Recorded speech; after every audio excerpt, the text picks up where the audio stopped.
नमस्कार।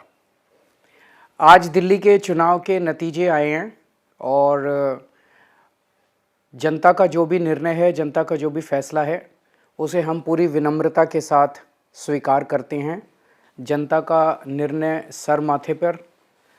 मैं भारतीय जनता पार्टी को इस जीत के लिए बहुत बहुत बधाई देता हूं और मैं उम्मीद करता हूं कि जिस उम्मीद के साथ और जिस आशा के साथ लोगों ने उनको बहुमत दिया है, वो उन सभी उम्मीदों और आशाओं पे पूरा उतरेंगे।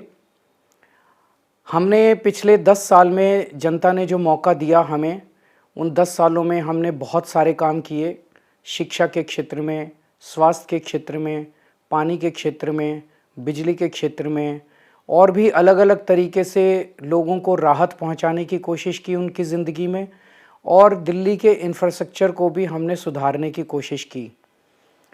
अब जो जनता ने हमें निर्णय दिया है, हम न केवल एक कंस्ट्रक्टिव ऑपोजिशन का रोल निभाएंगे, बल्कि हम समाज सेवा, जनता के सुख दुख में काम आना, व्यक्तिगत तौर पे जिसको भी जो ज़रूरत होगी, हम लोगों के सुख दुख में हमेशा काम आएंगे। क्योंकि हम राजनीति में कोई सत्ता के लिए नहीं आए, हम राजनीति को एक ज़रिया मानते हैं जिसके ज़रिए जनता की सेवा की जा सके, जिसके ज़रिए लोगों के सुख दुख में काम आया जा सके। वो काम हम करते रहेंगे और हमें आगे भी इसी तरह से जनता के सुख दुख में काम आना है। मैं आम आदमी पार्टी के सभी कार्यकर्ताओं को बहुत बहुत बधाई देना चाहता हूं। वो बहुत शानदार चुनाव लड़े, बहुत मेहनत की, उन्होंने बहुत कुछ सहा इस पूरे चुनाव के दौरान। उन्होंने बहुत शानदार चुनाव लड़ा। इसके लिए मैं उन सबको, सभी कार्यकर्ताओं को बहुत बहुत बधाई देना चाहता हूं। नमस्कार। नमस्कार। मैं दिल्ली के लोगों का बहुत शुक्रगुजार हूँ कि 12 साल तक मुझे आम आदमी पार्टी को अरविंद केजरीवाल जी के नेतृत्व में राजनीति करने के लिए अवसर दिए, काम करने के लिए अवसर दिए। मैंने कभी सोचा भी नहीं था कि मैं राजनीति में आऊँगा। एमएलए बनना, मंत्री बनना, ये सब तो बहुत दूर की बात थी, कभी सोचा ही नहीं था। लेकिन आपने मौका दिया, राजनीति में आने का मौका दिया, एमएलए बनने का मौका दिया, मंत्री के रूप में काम करने का मौका दिया। मैंने अपनी पूरी कोशिश की कि मैं दिल्ली के बच्चों के लिए कुछ कर सकूं, दिल्ली की शिक्षा के लिए कुछ कर सकूं।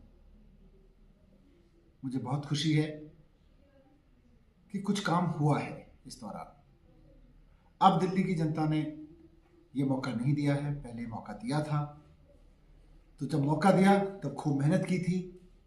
अब जब मौका नहीं दिया है तो वो आदेश भी जनता का सुधार्य है। हम उस आदेश को स्वीकार करते हुए आगे बढ़ेंगे। लेकिन जैसा मैं अक्सर कहता हूँ कि मैंने अपना जीवन शिक्षा के लिए समर्पित किया है और ये मेरी गहरी समझ बन चुकी है कि राजनीति में काम किए बिना शिक्षा में वो सुधार नहीं हो सकते जिनकी हमारे देश को ज़रूरत है। तो मैं शिक्षा पे काम करता रहूँगा, शिक्षा के लिए राजनीति पे काम करता रहूँगा, ये लड़ाई लड़ता रहूँगा। और मुझको पूरी उम्मीद है कि आज नहीं तो कल एक बार फिर जनता मौका देगी और फिर काम करेंगे। जय हिंद।